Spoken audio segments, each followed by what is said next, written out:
second. Okay. Okay. All right. So, hello everyone. Thank you for joining us today. This is day 3 of Font Fashion Week. This is the first presentation. We have Plamen from Font Fabric, and we have Emma and Phill from Silverstone, and well, the agency that worked for Silverstone, and not Silverstone themselves. And so they will be giving us an overview of this wonderful collaboration that they did together. We've posted a little preview of it on social, and now you'll get to see the real big thing. And I will not say more. I will just leave it up to them because this is a really fascinating talk. So first of all, welcome, and thank you also for everyone who's joining now and watching later. So please go ahead, and thank you so much for joining us. Hello everyone.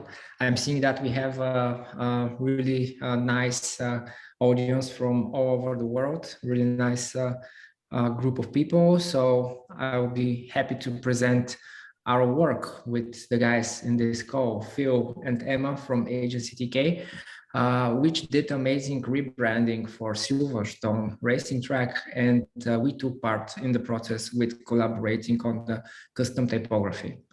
So let's start. First, who we are. I'm Plamen Motev from Font Fabric Type Studio, which is a studio based in Sofia, Bulgaria, and we are dedicating our daily life to creating first-class retail and custom typography. My superpower is to turn letters in gold, and my career highlight is to being able to speak to audiences like you guys today, share some knowledge. We design retail fonts, and we designed fonts for clients and brands like this on the screen. Maybe I should minimize this. All right. And now I'll let Phill and Emma to present themselves as well. So we're from agency TK. As it says here, we're a global brand and design agency. We were born in Leeds in the UK, and that's where our creative hub still is to this day. We also have an office in London, which is where I work, Los Angeles and Manchester. Our strapline is together we challenge what is now to create what's next. For us, it's all about combining smart strategy with our amazing team of strategists with killer creative. So creative that really kind of stands out and kind of stops you in your tracks. And this is a little intro into who we are. Give it first, Phill. Yeah, so random idea generation, no matter how good or bad, I think it's a creative thing.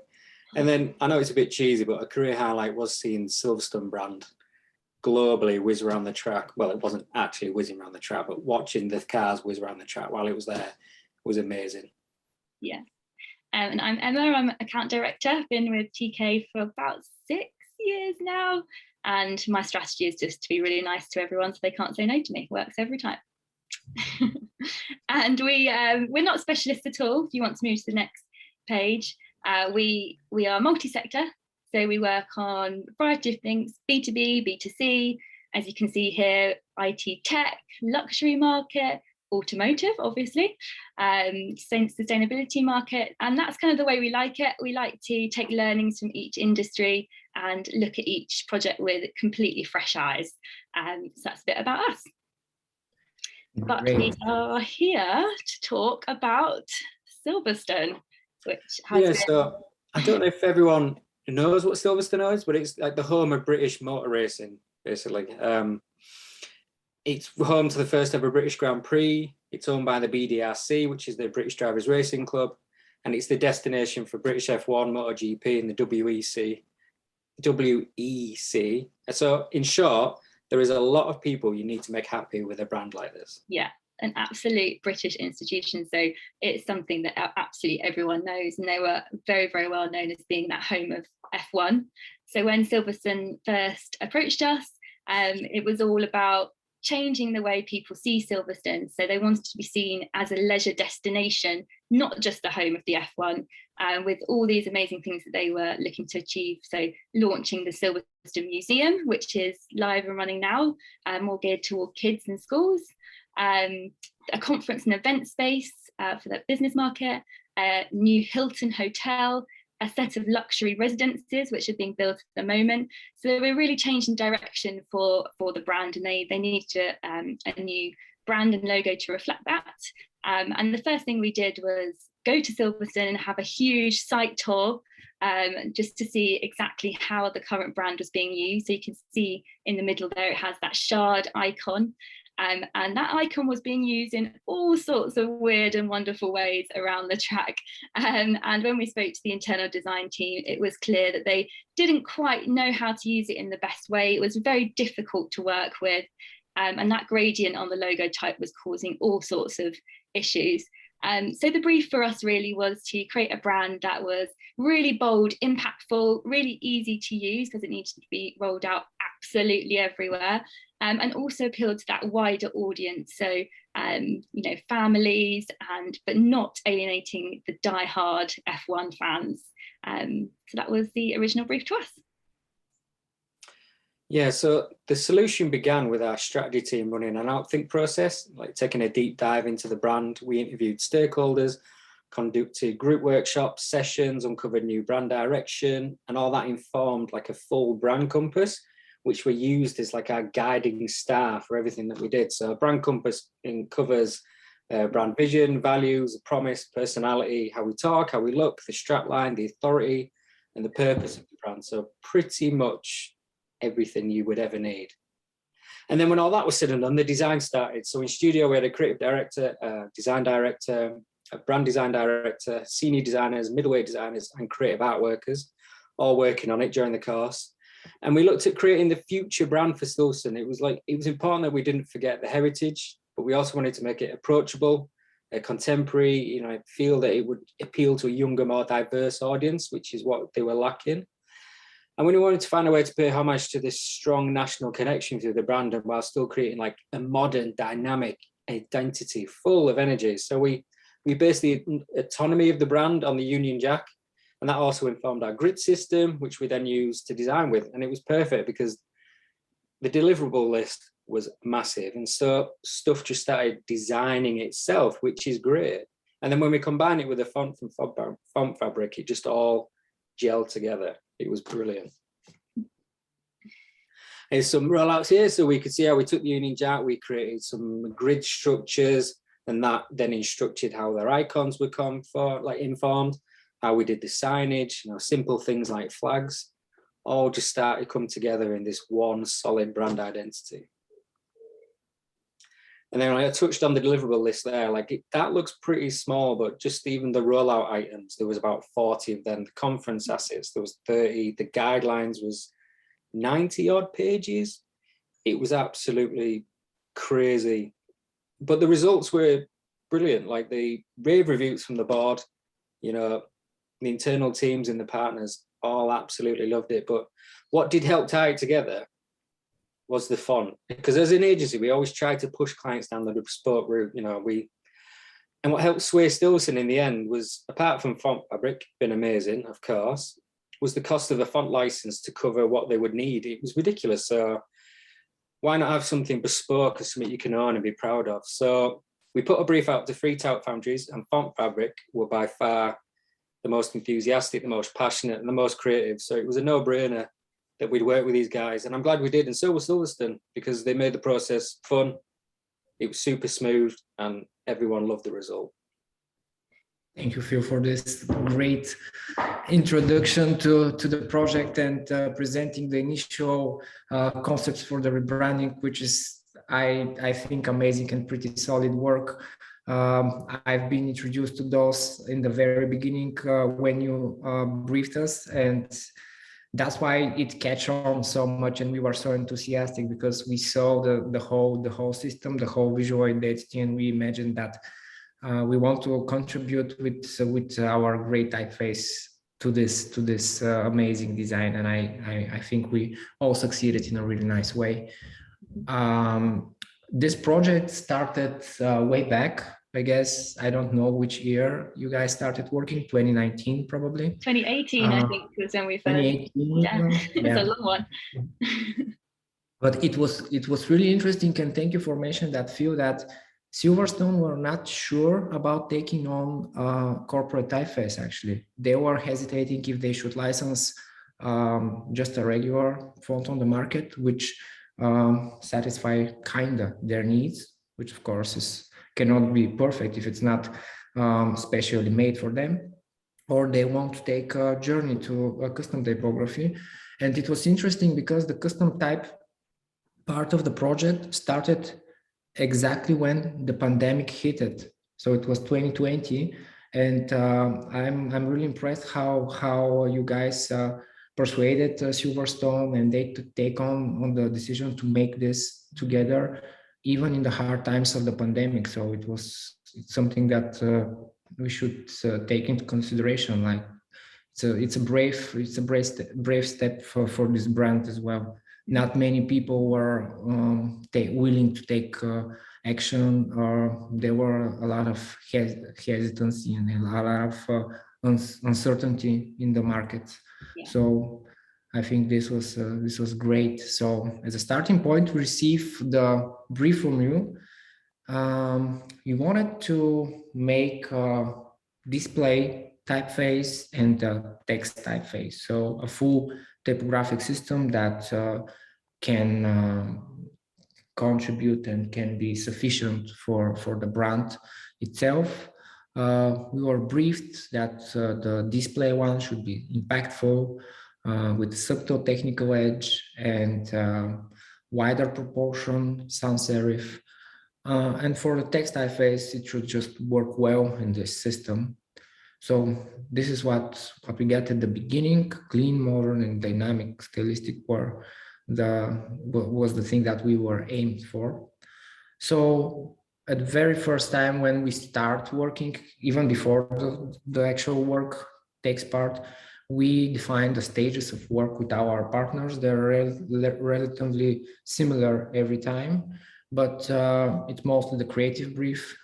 The creative agency give us a creative brief, or we make it together. In this particular situation, we were lucky to work with agency TK because they did so much work before that, and we already had so much information, and it was relatively easy to fit in and to start working.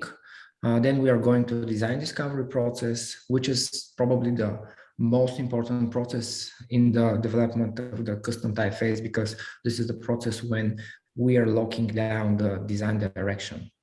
After that, we are completing the basic English or basic Latin letters, the letters sufficient for English language, which give the whole design idea of the whole typeface.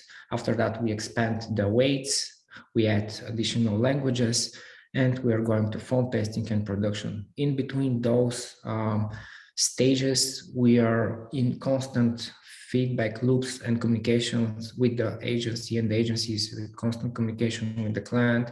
This is really important for us. And the transparency process, if the process is transparent, is guaranteed that the end result could be something that everyone is proud of. So we defined what we need. We needed 2 typefaces which work in one design system, one for headlines, one for text. We needed extensive language support because obviously this huge brand needs a lot of language support, needs all of the Western languages. We need various weights plus italics to make this system sufficient. And we needed a killer creative, which was the most challenging part, because it looked, I didn't know at the moment, but after that, I saw that the client is pretty picky on the creative part of the project, especially for the display. I didn't mention how many stages we went through. There were quite a few, but you know, we got there. Yeah. I meant on the design, not the font. The font was.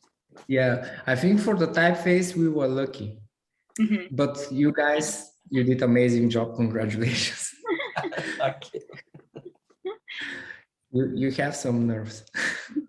So the second is to design what we need after we defined it. But like I said, not so fast, because it wasn't so easy. Yeah, we started the design discovery process by first sketches. You can see on the screens first sketches of the text typeface, which were two major directions with two variations each. This direction was found the foundation linked in the grid system that agency TK did as a solid rebranding foundation. We took the grid system and tried to make a text typeface, which is relatively with this subtle tech feel that was needed to be achieved. And we also wanted to make it really consistent with the angles of the grid system, which was based on the British flag. So we wanted to stay compliant with this creative strategy, and knowing that the whole design system has these elements, graphic elements cut on these angles, we tested that such approach to typography will ensure that we are staying consistent on the body copies. And then we had yet another text variation, which was more neo-grotesque style, but finally it wasn't chosen after that. The client chose the first one for the body. And then we had the first iterations for the display one, which were, at first, we were not so brave in the creative direction because we thought, yeah, it should be a typeface which is intended to work in the racing context, because after all, Silverstone is the home of the motorsport in Britain. But in the brief, they still wanted to also have this friendly character to stay not so much, not to be so aggressive, not to be so much in the racing team. So we tried to make some crazy stuff sometimes, but also to take a subtle approach. However, the exact typeface started to view, the text typeface started to visualize, but the display one, not so much, because the client was picky and they wanted always something more and something more. So the text typeface, as I said, and you can see in this animation, started to visualize. They liked the idea. It worked well in body copies, and we were all happy. We started to expand and to make bold, to make numbers and everything, and it was smooth.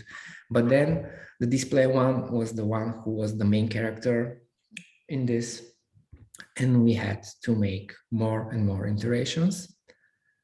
So these were not approved as well. Until middle of the summer. So like the whole design discovery took, it's not so big after all, like a month to get to the final design directions. So like 4 stages. And I remember one night binge watching Formula One documentary on Netflix, and I just came out with the next visual, which actually got approved finally. So I thought to connect the main characteristic of the ovals in the typeface with the aerodynamics of the Formula One car, making the connection between the speed of Bezier curves with the speed of the cars. This got approved, hopefully, from Silverstone, and we were happy to go, although they wanted more. They said that they need something more characteristic even. So I've started to research about racing tracks around the world, and I found out that something that is really important for every racing track is one specific turn. Every racing track has one turn, which is the most challenging and significant turn for the whole race. And in this one was the turn called the loop. So I took this idea, stylized it, and chose it to implement this idea visually in the shape of letter R. Also because letter R is part of the name of the client as well, Silverstone. So they approved this idea as well, and we were good to go finally. Well, we were briefed that they don't want to go so aggressive. So How we solve that? We made the corners of this typeface slightly softer. We also made certain corrections for certain letters, not to go so racy, not so aggressive. So yeah, we got this approval after all. And this is how the final project turned out. The Silverstone text was a system of 5 typefaces: book, book, italic, medium, medium, bold, black, glyph case, which has everything that you need for the Western language support. We did a number set, the Silverstone display, which was system of 2 typefaces, bold and extra bold, again the glyph case, and we've made for both typefaces, we've made tabular numbers and symbols to ensure that these can be used well in tabs. And here are some visuals from the end, which we made with collaboration with AGCTK. And thank you for providing assets for those. No problems. We had enough of them. I know that we are short in time, so I guess now it's time if you have questions. Well presented. Excellent. Thank you so much. This is really fascinating and just on time for the presentation. So we have, you know, a couple of minutes if anybody has any questions. If not, so far just nice feedback in the chats, but no questions that I can see so far. So maybe it might be good to maybe focus on the process of things. What was the most important element in ensuring a smooth collaboration between all parties involved? So foundry, brand, and branding agency. What do you feel is the most, you know, the thing that the glue that puts it all together? If you know, maybe that might be something interesting to talk about. From our point of view, it was like the constant communication that was really key. Obviously, talking. The fact that the guys at Font Fabric are really nice and easy to talk to was really good. So that made it super simple. We were sort of the main contact with the client, so that sort of made it easier. So we could ourselves and Font Fabric could talk quite openly and have quite open discussions and go back and forth with it, and the client kind of wasn't aware of things that were necessarily happening in the background, trying to get it to that perfect point. So I think that worked quite well as well, because the client just saw this amazing, beautiful, smooth process while we were kind of tweaking things together in the background, which helped as well. Perfect, excellent. Yes, Plamen, please. I would say that communication as well, but also not just communication, but we were really happy to work with HSTK, and Emma was great in communication with us and with the client, because this is really important when you have a middleman between. So we most of the cases work with creative agencies and clients. Not so much with end clients, you know. So if they don't have in-house creative department, so agency TK in this role, they did an amazing job by translating our vision to Silverstone, and it was really smooth process. Constant feedback loops and communication was present, so that was really important. Excellent. I agree as well from my own experience. Having that type of open communication is perfect. Even though we're out of time, I'm just gonna pick on a couple of questions. How many people from Font Fabric were working on the typeface? This is 2 people. 2 people. Okay. I and my colleague Wenceslav at that time. Okay, excellent. And another question. This is from Jordan. For finalizing the display typeface, did you create the whole character set over and over until you got to the final, or did you create small samples instead, and when you got the approval, create everything else? This is a question of process, obviously. I'm sorry, I have to read it. I didn't like hear basically it. when you design, did you make the display with a full character set, or did you make it a small one, and then once you got the approval, then you expand? Yeah. That's a good question. Well, it's a good idea, and my advice to everyone, in general, send samples for the, Yes. especially the design discovery. We're sending samples, not the whole glyph case, because of course this is unnecessary work. If it's not approved, you lose a lot of time. Exactly. Okay, just very quickly, because it's such a fun project, so I really want to like take the questions. So it's 1 minute left. What is your favorite letter from the Silverstone font? Maybe this is for the agency TK. That might be nice. Do you guys have any particular character that you feel? I love the A and the R. Yeah. I like the And C. I like the C. I think that's Okay. Okay, cool. a lot of back and forth on the C, but it looks Yeah. Yeah. So we do have a good question, which I think maybe let's answer it on Twitter. So maybe if I will post this on, let me copy, and I will put this on Twitter. How did you manage client expectations? It's actually a quite nice question, which we will not be able to answer because that needs quite a little bit of elaboration. So let's take that conversation over to Twitter, and then yeah, thank you so much. This has been brilliant. I'm fixated on this animation. I love this. This is really, really beautiful and such a gorgeous project. Really wonderful collaboration between all of you too, and that we can enjoy seeing the fruits of. And yeah, thank you again for sharing this with us today. Thank you for everyone who is joining us on this third day of Font Fashion Week. And see you in other presentations. And we'll be reaching out to send you a video of this in case you'd like to share with colleagues and friends and what else. Anyways, thank you so much. Thank you. very much. Bye-bye. Bye-bye. Bye.